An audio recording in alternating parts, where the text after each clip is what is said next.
क्या हुआ बेटा? आप यकीन कीजिए, आप मुझे माफ कर दीजिए अंकल। अगर आप मुझे अपनी गुलामी में ले लेंगे तो मैं ये रिश्वत लेना छोड़ दूंगा, नौकरी तक छोड़ दूंगा uncle, please. Very good. Pakistan की सरजमीन कॉमेडी के हवाले से इंतहाई ज़रखेज़ रही है। इस जमीन ने जितने भी मज़ाहिया फनकार पैदा किए उन सब ने अपना नाम बनाया और दुनिया में कॉमेडी की नई जहतों को रोशनास करवाया। पाकिस्तान में कॉमेडियंस की बड़ी खेप मौजूद है, जिसमें से एक ऐसे कॉमेडियन भी हैं जो है तो पाकिस्तानी मगर हम सब उन्हें जानू जर्मन के नाम से जानते हैं। ये ऐसे खुशकिस्मत कॉमेडियन हैं जो कामयाबी के पीछे नहीं भागे बल्कि कामयाबी उनका पीछा करते हुए उन तक आन पहुंची। ड्रामा छोटी सी दुनिया से मकबूलियत का सफर तय करने वाले मारूफ कॉमेडियन आफ्ताब आलम के बारे में हम आपको बताएंगे आज की इस वीडियो में। 100, 112, 12 and 33, and 44, 44 and 45.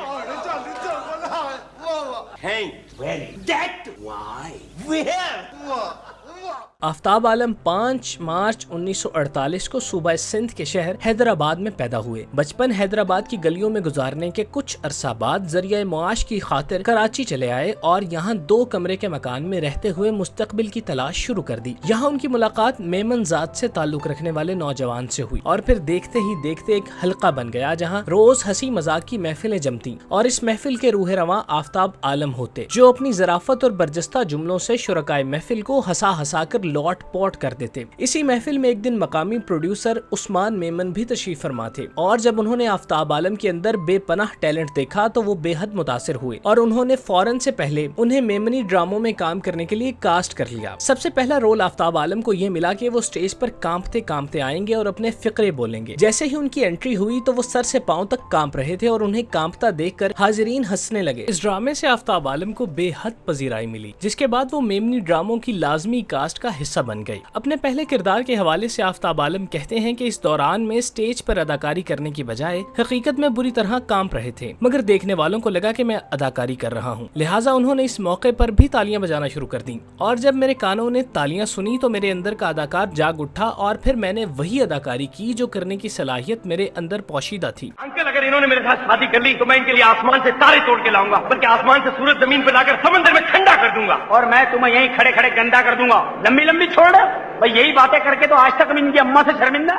मेमनी ड्रामों में एक अरसे तक अपने फन का मुजाहरा करने के बाद उन्हें पीटीवी के मकबूल तरीन ड्रामा छोटी सी दुनिया में काम करने का मौका मिला, जो बजाते खुद उनके करियर का सबसे बड़ा ड्रामा साबित हुआ। ड्रामे में उन्होंने जानू जर्मन का किरदार अदा किया, जो देहात में रहने वाला नौजवान होता है और वो अपने इलाके में सैर के लिए आने वाले गैर मुल्की सयाह की जान बचाता है, जिससे खुश होकर वो सयाह जानू जर्मन को अपने मुल्क आने की दावत देता है और इस तरह जानू जर्मन उसके देश से घूमकर जब वापस अपने गाँव आता है तो सर से पाँव तक तब्दील हो जाता है और फिर इस तरह उसके लिए अपनी जिंदगी को गांव के तर्ज पर गुजारना कदरे मुश्किल हो जाता है। ऐसे मौके पर उसकी जानिब से की जाने वाली कॉमेडी और शानदार अदाकारी टीवी सेट पर नजरें जमाए लोगों के चेहरे पर हंसी बखेरने में अहम किरदार अदा करती है। इस ड्रामे की दीगर कास्ट में नूर मोहम्मद लाशारी, सकीना समो, यूसुफ अली और सलाहुद्दीन शामिल थे। What is your name? 1 2 3 But it is not the answer of my question. 4 5 6 8 8 9 9।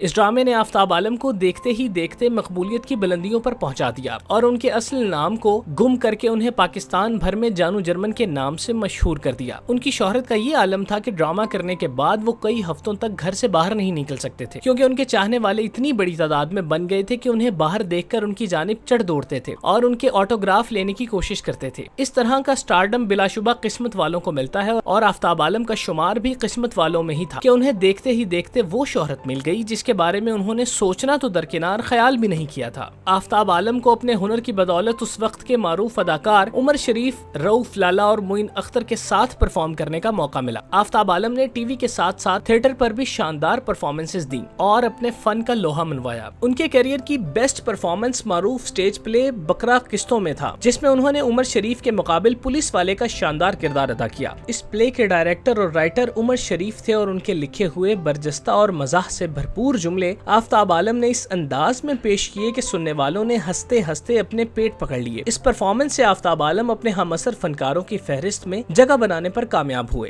Uncle, आप यकीन कीजिए, इनके पीछे 4 गुंडे पड़ गए थे। 4 गुंडे? हाँ, गुंडे 4। क्या हुआ अंकल? बेटे गुस्से में हूँ, 4 गुंडे हैं। हाँ। आप बोले बेटे अंकल गुस्सा थूक दे। अंकल आप गुस्सा थूक दीजिए। इस प्ले ने जहां पाकिस्तानियों को खूब महसूस किया, वहीं पड़ोसी मुल्क भारत को भी अपने शहर में खूब जकड़ा। इस हवाले से आफ्ताब आलम बताते हैं कि इस प्ले के बाद वो पूरी टीम के हमराह अमेरिका का सफर कर रहे थे, तो एयरपोर्ट पर अमेरिका वापस आने वाली फ्लाइट लैंड की, जिसमें भारतीय अजीम गुलकारा आशा भोसले सवार थी। उन्होंने जब एयरपोर्ट के लाउंज में हमें देखा तो बेहद खुश हुई। मुझे देखकर वो मुझसे खालिस मेमनी अंदाज में ड्रामे के डायलॉग्स बोलने लगी और रऊफ लाला के सामने वो बस हाथ जोड़कर अदब आदाब करती रही। ये वाकया इस बात की दलील थी कि हमारा प्ले किस कदर कामयाब रहा था। यकीन करो, मैं तुमसे प्यार करता हूँ। तुम जैसा करती हो वैसा मैं करता हूँ। तुम जिस सड़क से गुजरती हो मेरा जी चाहता है वो सड़क मैं बन जाऊँ। तुम जिस फुटपाथ से गुजरती हो मेरा जी चाहता है वो फुटपाथ मैं बन जाऊँ। तुम जिस कुर्सी पर बैठती हो मेरा जी चाहता है वो कुर्सी मैं बन जाऊँ।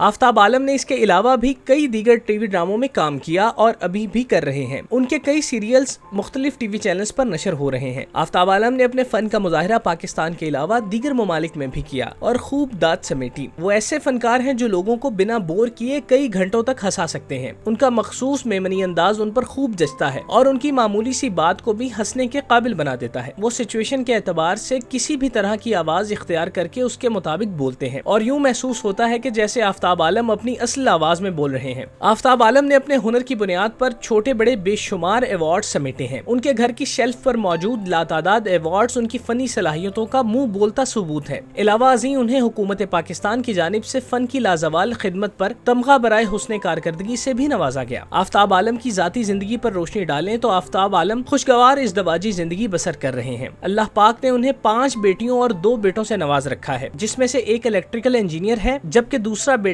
शान मीडिया इंडस्ट्री से वाबस्ता है। आफ्ताब आलम एक पुरसुकून और शानदार जिंदगी बसर कर रहे हैं जिसमें उन्हें किसी भी तरह की परेशानी नहीं। वो आज भी स्क्रीन पर काम करते दिखाई देते हैं। वो अपनी बेगम को अपनी कामयाबी की असल वजह करार देते हैं और उनके साथ बेलौस मोहब्बत का भरपूर इजहार करते हैं, जो कि बिलाशुबा इस तंग नजर मुआशरे का निहायत रोशन पहलू है। आफ्ताब आलम की पाकिस्तान के लिए बेलौस फनी खिदमात को हमेशा सर आंखों पर रखा जाएगा। हमारी दुआ है कि अल्लाह पाक आफ्ताब आलम और उनके खानदान को इसी तरह हमेशा हंसता मुस्कुराता रखे और उन्हें सेहतमंद और तवाना रखे।